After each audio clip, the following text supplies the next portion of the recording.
Actually ನಾನು pink colour ಸೀರೆ ಹಾಕೋದೇ ಇಲ್ಲ. ನೋಡೋಣ ಇವತ್ತಂತಂದು ಟ್ರೈ ಮಾಡಿದ್ದೀನಿ. ಹೇಗೆ ಕಾಣಿಸ್ತಿದೆ ಕಮೆಂಟ್ ಮಾಡಿ. ಹೆಣ್ಣಿಗೆ ಸೀರೆ ಯಾಕೆ ಅಂದ,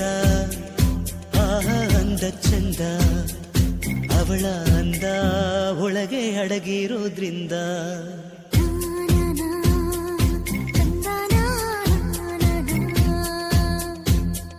ಸೀರೆಯಲ್ಲಿ ಹೆಣ್ಣು ಬೆಣ್ಣೆ. ಹಾಯ್ ಫ್ರೆಂಡ್ಸ್, ಹೊಸ ಸ್ಯಾರಿ ಕಲೆಕ್ಷನ್ಸ್ನ ವಾಚ್ ಮಾಡ್ತಾ ಇದ್ದೀರಾ? ಹಾಗಾದರೆ ನಮ್ಮ ಲಕ್ಷ್ಮೀ ಸಿಲ್ಕ್ಸ್ ಆ್ಯಂಡ್ ಸ್ಯಾರೀಸ್ ಪೇಜ್ನ ಫಾಲೋ ಮಾಡಿ. ಡೈಲಿ ನಿಮಗೆ ಒಳ್ಳೊಳ್ಳೆ ಅಪ್ಡೇಟ್ಸ್ಗಳಿರುತ್ತೆ ನೋಡಿ. ಇದೆಲ್ಲ ನಮ್ಮದೇ ಡೈರೆಕ್ಟ್ ವೀವಿಂಗೇ ಆಗಿರುತ್ತೆ. ಈ ಸ್ಯಾರೀಸ್ ಎಲ್ಲ ಕ್ವಾಲಿಟಿ ಇರ್ಬೋದು, ಫೀಲ್ ಇರ್ಬೋದು. ನೋಡಿ ಹುಟ್ಟಿದ್ದೀನಿ, ಎಷ್ಟು ಚೆನ್ನಾಗಿ ಕೂತ್ಕೊಂಡಿದೆ ಸ್ಯಾರಿ ಇದು. ಯಾಕಂದರೆ ನಾನೇನು ಇದನ್ನು ಇಂಟ್ರೆಸ್ಟಿಂದ ಉಡಬೇಕಂತ ಹುಟ್ಟಿಲ್ಲ, ಸುಮ್ಮನೆ ನಿಮಗೆ ಒಂದು ಡಿಸ್ಪ್ಲೇ ಡೆಮೋ ತೋರಿಸ್ಬೇಕಂತ ಸುಮ್ಮನೆ ಹಾಕ್ಕೊಂಡಿದ್ದೀನಿ.